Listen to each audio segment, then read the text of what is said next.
Light, camera, action. ভিডিওগ্রাফারদের নজর ক্যামেরায়, দর্শকদের নজর দুবাই ইন্টারন্যাশনাল ক্রিকেট স্টেডিয়ামে। ভারত খেলবে বলে এখানেই যে হবে টুর্নামেন্টের সবচেয়ে বড় ম্যাচগুলোর কয়েকটা।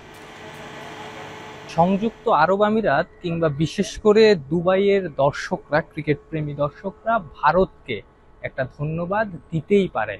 তারা পাকিস্তানে খেলবে না বলে জানানোর পরই কিন্তু দুবাইয়ে আইসিসি চ্যাম্পিয়ন্স ট্রফির ম্যাচগুলো অনুষ্ঠিত হচ্ছে, বিশেষ করে ভারতের ম্যাচগুলো তারা দেখার সুযোগটাও পাচ্ছেন। সংযুক্ত আরব আমিরাতকে আবার আইসিসি ধন্যবাদ দিতে পারে। যখনই আইসিসি কোনো না কোনো কারণে বিপদে পড়ে, তারা আইসিসির মুশকিল আসানের রূপে ধারণ করে। ভারত বেঁকে বসায় এবারই প্রথম হাইব্রিড মডেলে আইসিসি ইভেন্ট হচ্ছে, তবে আইসিসির মুশকিল আসানের ভূমিকায় সংযুক্ত আরব আমিরাতের ভূমিকা এবারই প্রথম না।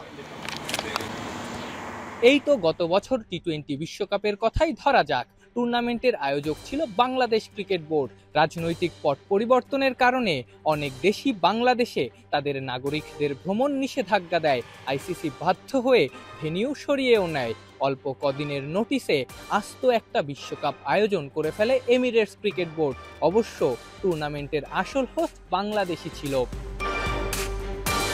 2022 এশিয়া কাপেও অনেকটা তাই। দেউলিয়া হয়ে যাওয়া শ্রীলঙ্কায় এশিয়ান শ্রেষ্ঠত্বের লড়াই আয়োজন করা সম্ভব হয়নি। সেই টুর্নামেন্ট আয়োজন হয় ইউএইতে। 2021 টি-20 বিশ্বকাপও আয়োজন করতে পারেনি ভারত।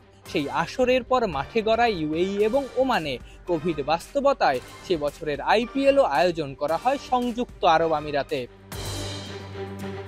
বিকল্প ভেন্যু হিসেবে সংযুক্ত আরব আমিরাত বছরের পর বছর ধরে আইসিসিকে বাঁচিয়ে আসছে। এক সময়ের পাকিস্তান কিংবা এখনকার আফগানিস্তানের হোম ভেন্যু সংযুক্ত আরব আমিরাত। প্র্যাকটিস ফ্যাসিলিটিস ভালো হওয়ায় কাউন্টি দলগুলো প্রতি বছরই এখানে ক্যাম্প করে। এশিয়ায় খেলতে আসার আগে ইংল্যান্ড, অস্ট্রেলিয়াও হাঁটে একই পথে। তাই বছরের পর বছর ধরে আইসিসির এক প্রকার মুশকিল আসান সংযুক্ত আরব আমিরাত। আফনান পিয়াল, যমুনা স্পোর্টস, দুবাই, সংযুক্ত আরব আমিরাত।